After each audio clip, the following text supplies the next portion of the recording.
To the public, Bill Medley always appeared unshakable, a calm and steady presence whose deep baritone anchored some of the most enduring love songs in popular music. His voice carried certainty, warmth, and emotional authority, giving listeners the feeling that everything, at least for the length of a song, would be all right. Yet behind that reassuring sound existed a far more fragile private life, one shaped by loss, silence, and endurance. For decades, Medley lived with two parallel realities, one on brightly lit stages and another hidden from view, where grief and responsibility demanded quiet strength.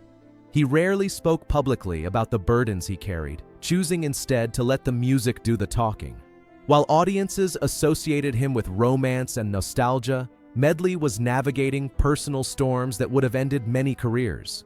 His story is not just about fame, but about resilience sustained through devotion to music, early roots, and the making of a musician.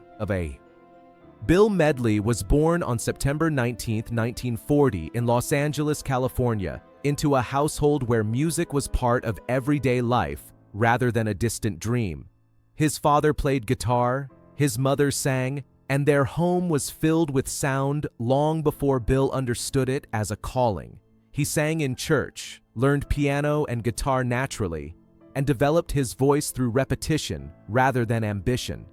In high school, while others chased trends or sports, Medley spent hours immersed in music rooms, refining tone and timing. It was during these formative years that he reconnected with childhood friend Bobby Hatfield, performing together in a local doo-wop group. Their early success was modest, but it planted a seed. Nothing about Medley's youth suggested sudden stardom.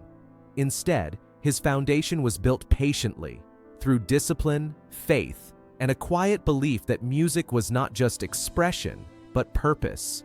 Finding the sound that changed everything. After high school, Medley continued his studies at Los Angeles City College, dedicating himself fully to shaping a voice that stood apart from others of the era. He experimented relentlessly, developing a deep, resonant baritone that felt more emotional than polished. In 1962, fate aligned when he reunited with Bobby Hatfield, whose soaring tenor perfectly contrasted Medley's grounded delivery. Together, they formed the Righteous Brothers, recognizing instantly that their voices created something rare. Their early recordings drew attention, but it was their signing with Philly's Records that changed their trajectory. When You've Lost That Lovin' Feeling was released, it didn't simply top charts, it redefined how emotion could be delivered in popular music. Medley's voice carried vulnerability and authority at once, making listeners feel loss as something shared. That moment transformed two young singers into cultural landmarks almost overnight. Blue-Eyed Soul and a cultural legacy. The success of the Righteous Brothers ushered in an era that critics later called Blue-Eyed Soul, a sound that blurred boundaries and focused purely on emotional truth.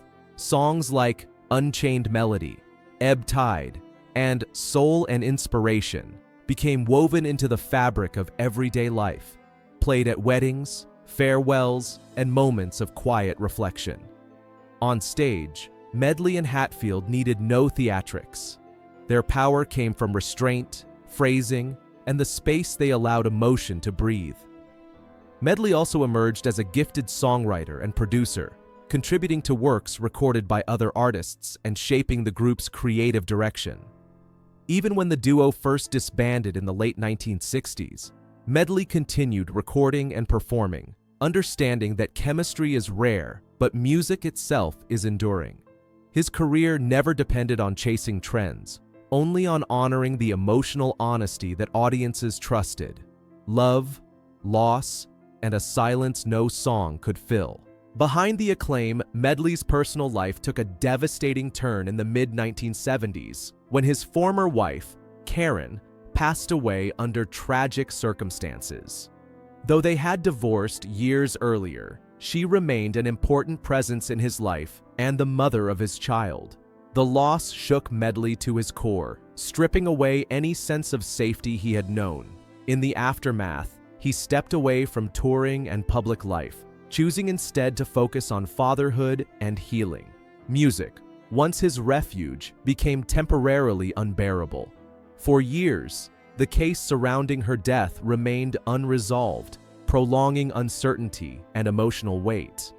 When answers finally emerged decades later, they did not erase the pain, but they brought a measure of peace.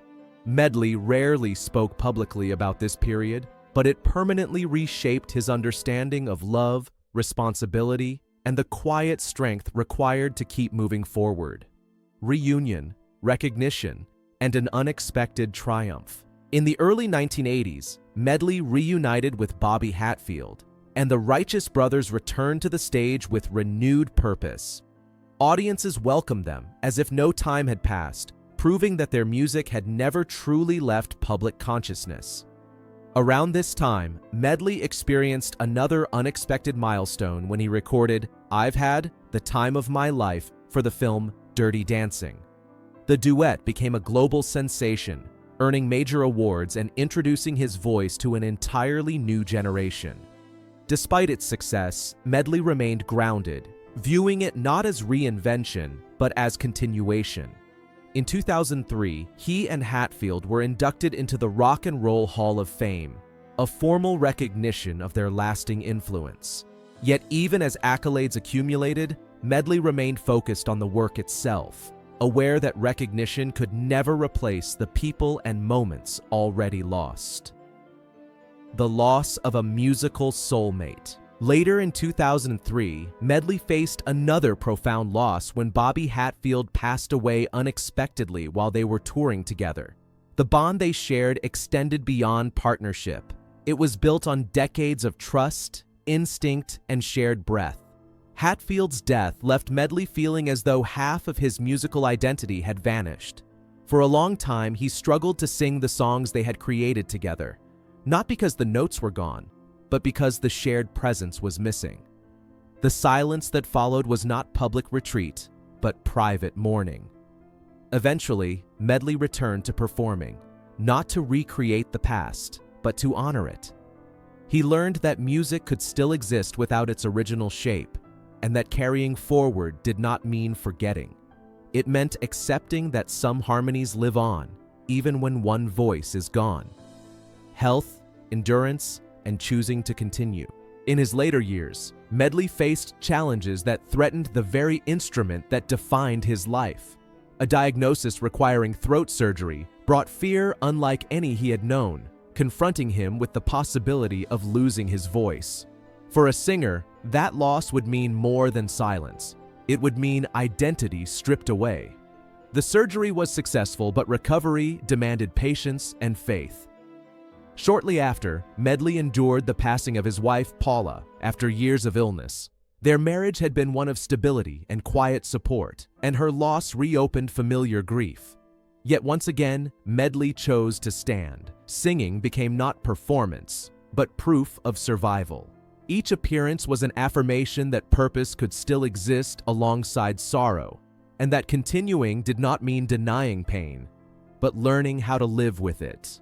A legacy built on truth, not perfection. Today, Bill Medley's legacy is defined not only by timeless songs, but by the honesty that runs beneath them.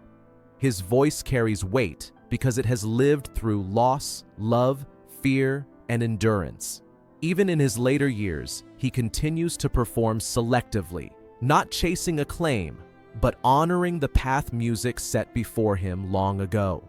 His journey reminds listeners that strength is not the absence of pain, but the willingness to keep going despite it. Medley never sought tragedy, yet he transformed it into depth, allowing his music to resonate across generations. When he steps on stage now, he does so without spectacle, trusting the voice that has carried him through every chapter. In that quiet confidence lies his greatest achievement. A life that proves authenticity, not perfection, is what truly endures.